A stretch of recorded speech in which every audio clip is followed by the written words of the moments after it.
जय हिंद। स्वागत है आप सभी का नॉलेज टॉप चैनल में। कैसे हैं आप सभी लोग? उम्मीद है आप सब अच्छे होंगे। आज हम लोग डिस्कस करने वाले हैं एक बहुत ही अहम मुद्दे पर, जो कि ना जाने कितने सालों से ये चलता आ रहा है। हमारे देश की एक ऐसी फोर्स की जो चुपचाप देश की सीमाओं और पहाड़ों पर तो डटी रहती है, जिसका नाम है असम राइफल्स। ये कहानी सिर्फ एक संगठन की नहीं, बल्कि उन हजारों जवानों की है जो इस खाकी और हरे रंग की वर्दी में सालों से देश की सेवा कर रहे हैं और अब एक बड़ी उम्मीद लेकर अदालत और सरकार की तरफ देख रहे हैं। मुद्दा है डुअल कमांड यानी दोहरी कमान का। ये एक फोर्स है, लेकिन आदेश दो जगहों से आते हैं। प्रशासन गृह मंत्रालय के अधीन है और ऑपरेशन रक्षा मंत्रालय के अधीन। सुनने में ये सामान्य लग सकता है, लेकिन जवानों के लिए ये कई बार उलझन है, देरी और परेशानियों का कारण बन जाता है। असम राइफल का इतिहास गौरवशील रहा है, चाहे वो उग्रवाद विरोधी ऑपरेशंस हो, सीमा पर सुरक्षा हो या प्राकृतिक आपदा में मदद हो। इनका योगदान बेमिसाल रहा है। जम्मू कश्मीर में भी असम राइफल का शानदार प्रदर्शन रहा है, पर प्रशासनिक ढांचे में ये एक तरह से बीच में फंस गए हैं। दो मंत्रालय, दो सिस्टम और कई बार अलग अलग नियम। यानी जब प्रमोशन, पेंशन या किसी सुविधा की बात आती है तो फाइल एक मंत्रालय से दूसरे मंत्रालय में घूमती रहती है। इस बीच जवान इंतजार करते रहते हैं।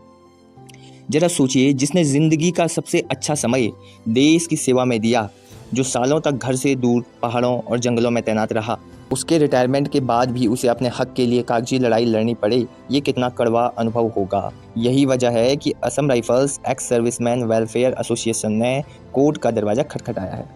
उनकी मांग साफ है कि डुअल कमांड खत्म हो और असम राइफल को पूरी तरह डिफेंस मिनिस्ट्री के अधीन लाया जाए, ताकि जवानों को आर्मी, एयरफोर्स, नेवी जैसी सुविधाएं एक समान नीति से और सम्मान से मिले।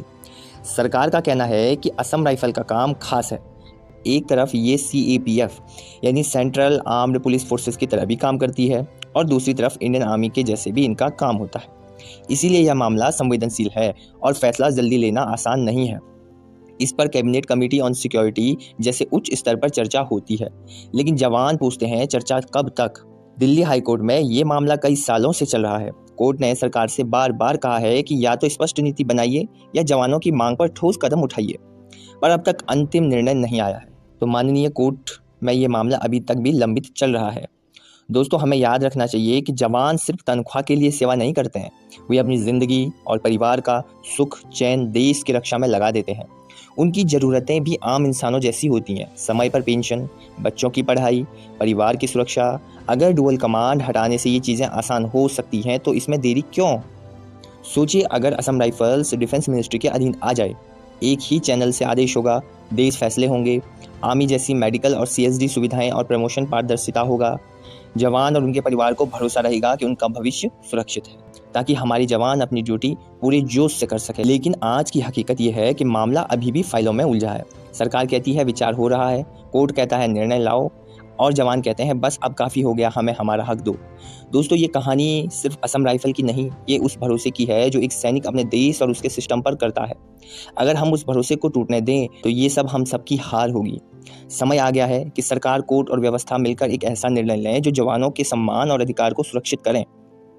क्योंकि जब सीमा पर खड़ा जवान कहे मैं तैयार हूं, तो देश को भी कहना चाहिए हम तुम्हारे साथ हैं। जय हिंद। और आप चाहते हैं कि ये डुअल कमांड का जो सिस्टम है ये ख़त्म हो जाए, या तो मिनिस्ट्री ऑफ होम अफेयर्स में आ जाए प्रॉपर, या तो मिनिस्ट्री ऑफ डिफेंस में चले जाए प्रॉपर।